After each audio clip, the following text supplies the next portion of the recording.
Hello, I'm here on the island of Murano to tell you today about Hermonia Vivarini.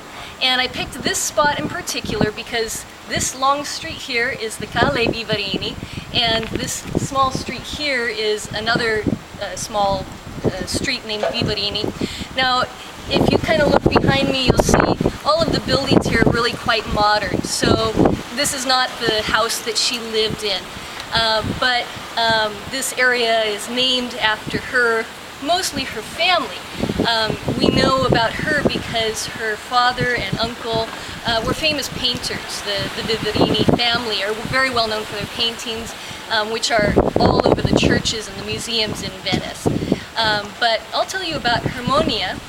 Sometimes her name is spelled Armonia. You'll see it different ways. She was living in the late 1500s, and she followed in her grandfather's footsteps, learning to make glass. Now, usually this was something that only the men did. You know, women sometimes made beads, but they usually didn't work in the furnaces making larger objects out of glass. So she was really quite unusual for doing this. And in fact, she was so unusual that the design she created received a patent. She got the specific right that no one else could copy her design, and her design was sometimes called a galea or navicella.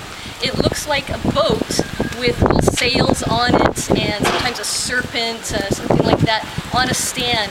And it was often used as what's called an aquamanile, so it was like a water pitcher. Because it was so fine and beautiful, it wasn't just used every day in the house. Sometimes it was used just as decoration in the house of a nobleman, or maybe for the church when they would, pour the water for the priest. So this is a very special object.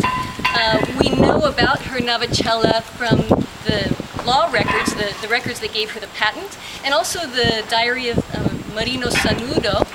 He writes about this, and then there was also another man from Germany who came down, and he talks about this in his letters. So everyone describes this beautiful boat that she created.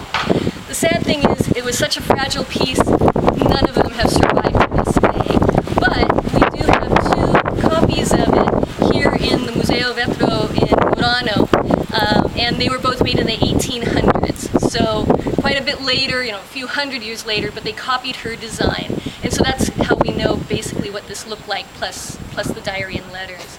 And there is also one more in the Museo Cluny in France. So, here we are somewhere in the area related to Hermonia Vivarini, and that's why I'd like to pay tribute to her today.